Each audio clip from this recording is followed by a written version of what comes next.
Hello friends and welcome to the Altenew Summer Sunshine Release video hop. For my project today I'm going to be creating something a little similar to what I made for the release, but just with a slight variation to it. Now the products I'm going to be using is the Linear Life Tropical Garden product suite. That includes the stamp set, the coordinating dies, as well as the hot foil plates to go along with it. Now to start my project, I grabbed a piece of mixed media paper, which is always my go-to paper when I'm doing ink blending, as well as I took 3 different color inks: maple yellow, teal cave, and purple wine. Now for my project today, I wanted to try and kind of have a tropical feel color-wise to it. So I chose these three colors because they do blend together beautifully, and also as long as you are using complementary colors right next to each other, they will blend perfectly and you will get other colors as well. So I started on either end of my paper and I started with the yellow.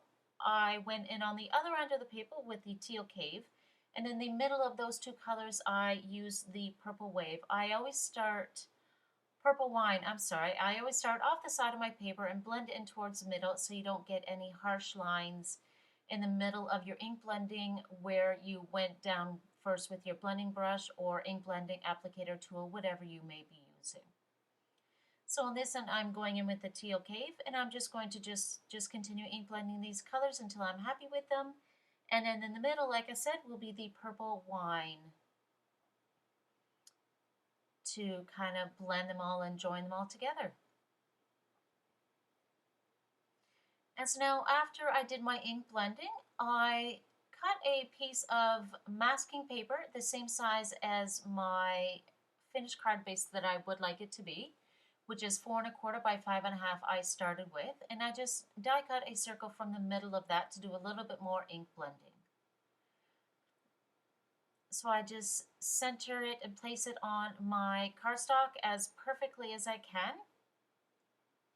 Now I'm just going to do some very light blue blending in the middle there to have as kind of my spotlight, my focal point on it. And I'm just going over again just to make sure that the masking paper is well adhered to my cardstock so I don't get any bleeding of the ink underneath the line, so it's nice and crisp and clean.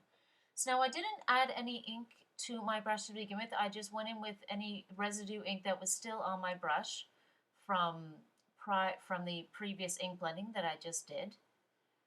So just very lightly, and I'm just concentrating kind of towards the left upper hand side of it because I want it to be kind of fading out towards the bottom right corner, if you will, of that circle. And I just went in with a little bit more ink on there, but I went in with the lightest dewdrops in that blue color family. And again, just concentrating towards the upper left hand side of it and just fading out towards the bottom right. Now I did just peel back the masking paper here just to make sure, just to see how it was coming along, and it wasn't quite as dark as I wanted it. So I just placed it back down and I went back in with a little bit more ink over top of it to just kind of darken it up a bit there. And the Altenew inks, they do soften and smooth out after a while. So you don't have to worry if the inks may look a little splotchy at first. It will even out perfectly in the end. So you'll get a perfect ink blend to them there. So once I was done, I peeled off my masking, and I always love the reveal of masking. It's just so clean and crisp and perfect looking. I absolutely love it.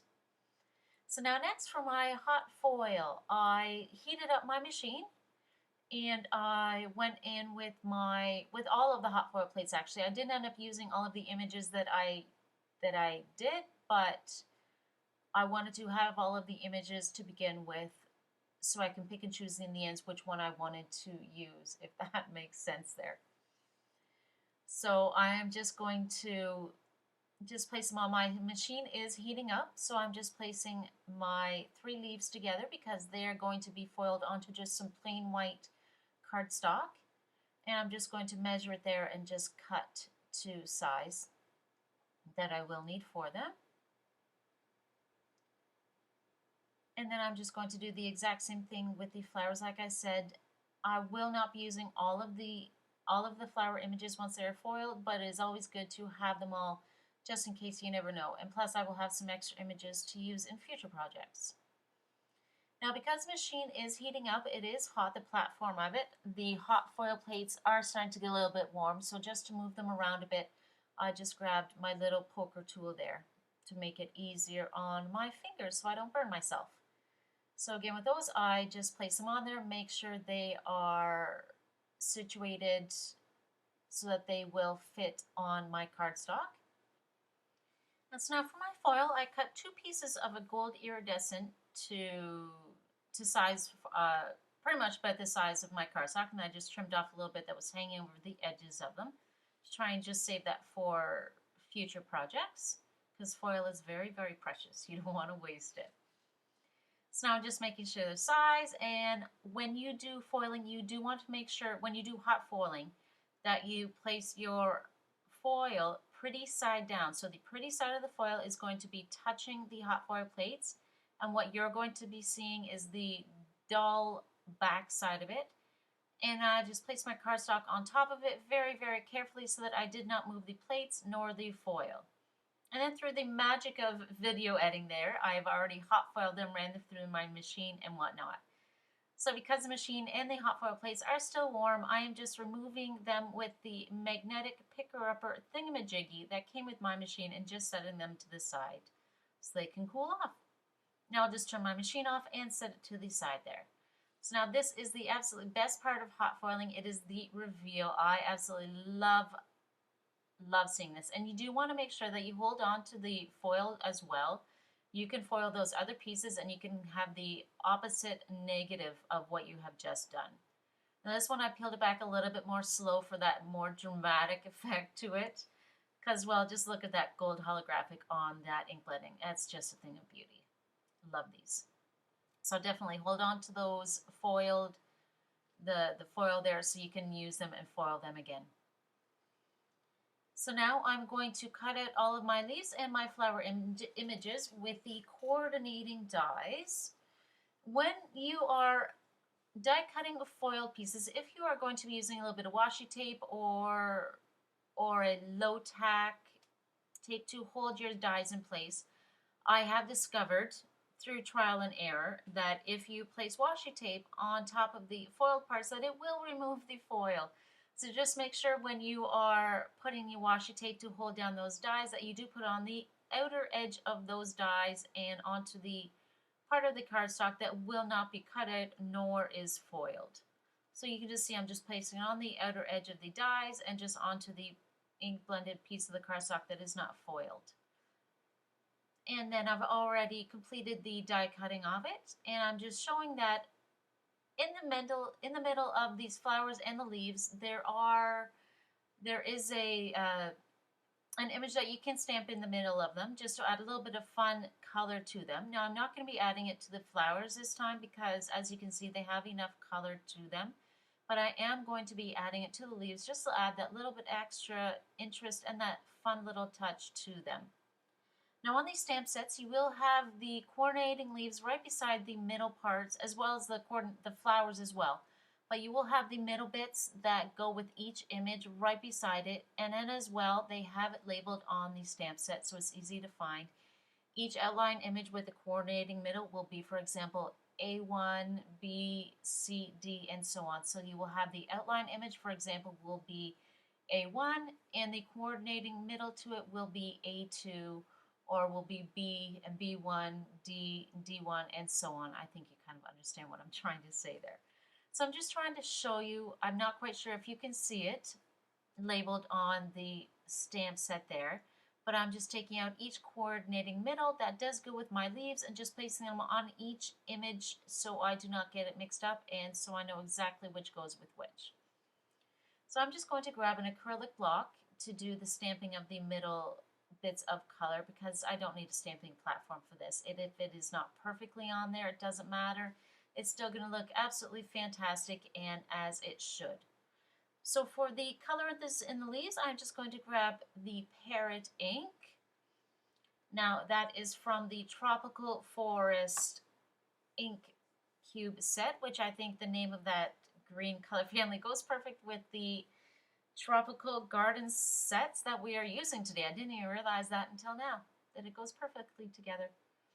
So I'm just taking each middle, coordinating middle, I'm just adding a little bit of ink and just stamping them in the middle of each of the leaf images. Like I said before, if it is not perfect, it doesn't matter, as it is going to look absolutely fantastic and perfect anyways. There's a little bit of fun bit of color that it adds to the middle of these. Now for my last one here, I wasn't actually quite sure if I was stamping the middle part upside down or in the right direction, so you will see me refer to the insert that does come in the stamp set. And in the middle of the insert, they do give you, as always, some examples of layouts and card designs that you can do. And then as well on the right side of the flap, it does show you the coordinating outline images and the middle that does go with them. And you will see that it does show on there which, for example, which flower is C1 and C2 and the leaves and so on. So you can make sure you do get the proper coordinating middle for them. So once that is all done, I just arrange my flowers and leaves exactly how I want them. I use a little bit of press and seal just to press down on my arrangement so I can have the flowers and leaves exactly as I had them planned out, and I just kind of peel it back like it's a flap so I can make sure they're all in the exact same spot in addition to the perfect arrangement as I have them set out.